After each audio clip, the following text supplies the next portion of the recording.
Hello, this is Hithier, and we're going to talk about goods today on Train Fever.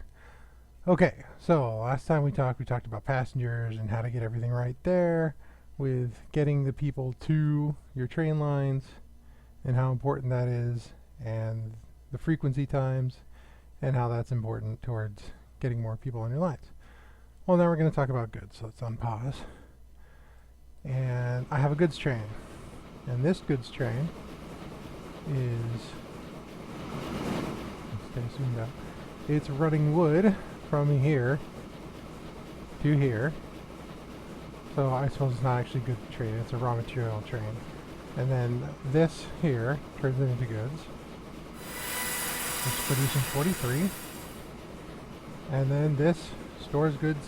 This is my cargo spot. Stores goods until the little stagecoaches come pick it up. Alright, now, a lot of people are confused about how goods work. They think, well, I'm shipping it. You know, you have to do the whole supply chain. That's the first thing you need to know about goods. So, I have to ship goods to the city, and I have to ship the raw materials to this, or none of it will work. Well, that's weird. It's going backwards. Alright. So, the other thing is, you're also limited by how many goods a certain place will buy. So, for example, this town here, you can click on it right here. It says Erie. It is Erie. Or Erie buys 47. That's all. It's not going to buy any more. It's not going to buy any less now that I'm supplying it. So, if we look at the production of this, it's 0, which is good. Sometimes it's 1. Then you don't get the goods production. And then if you look at the production of this, it's 44. So it's pretty much covering it all by itself. Okay. So this is going to make your 44 goods. We're going to ship it into the city, and everybody's going to be happy. But what if I want this train to make more money? Right now, it's just above breaking even. Not by much. It depends on how many runs it makes every year. But really, it's how much wood is being shipped. There is X amount of wood being shipped, and that's all. There's not going to be any more. So almost every time it comes back here, it gets 30 or 31, and that's it. And then it comes back over here. And no matter, the train's going to cost the same whether I run it, whether I wait for it to become full, any of that stuff, it still costs the same, so you might as well just have it keep running. Then these guys, as long as they're just going to the one place, they're only ever going to pull 47.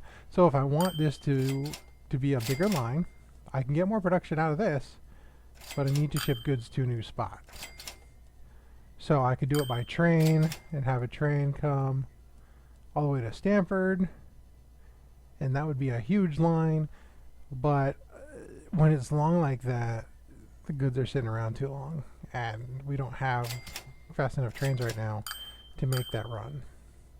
All the other places near me, if we turn this on, cargo, all the other places near me, and Stamford might have it too, yeah they do, so they already have goods.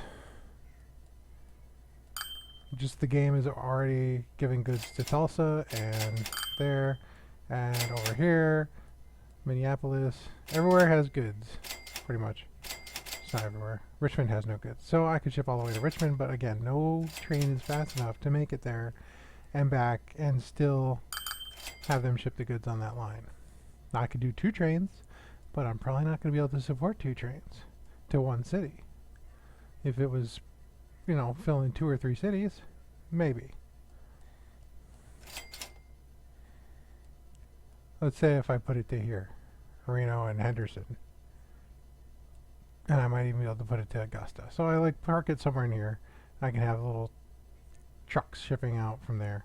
But it might not make it in the 20 minutes. There's a 20-minute limit on how long you have to ship things.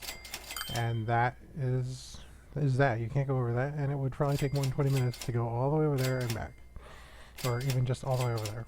Never mind the waiting times, etc. So I can't afford that. So I'm stuck with this little almost profitable train that loses 50, loses 50, and then it's going to make 155 or so on one year. Alright, so that's how goods work. And like I said, you just gotta keep building out the new spots if you can. So using them to supply instead of there. And maybe I could supply here. I haven't really tried it where it's already getting goods. It would be splitting the goods between the two. But that could give me some more production, so I might try that. I might try running it to Tulsa. But I think the next thing I'm going to do is connect passengers to Tulsa. I really like this line and how it works and how they're exactly timed. There's never too many passengers. So I don't really want to disrupt it by throwing down another train. But that's the breaks. Alright, so that's my video. That's how goods work. I hope you enjoyed it. I hope you learned something.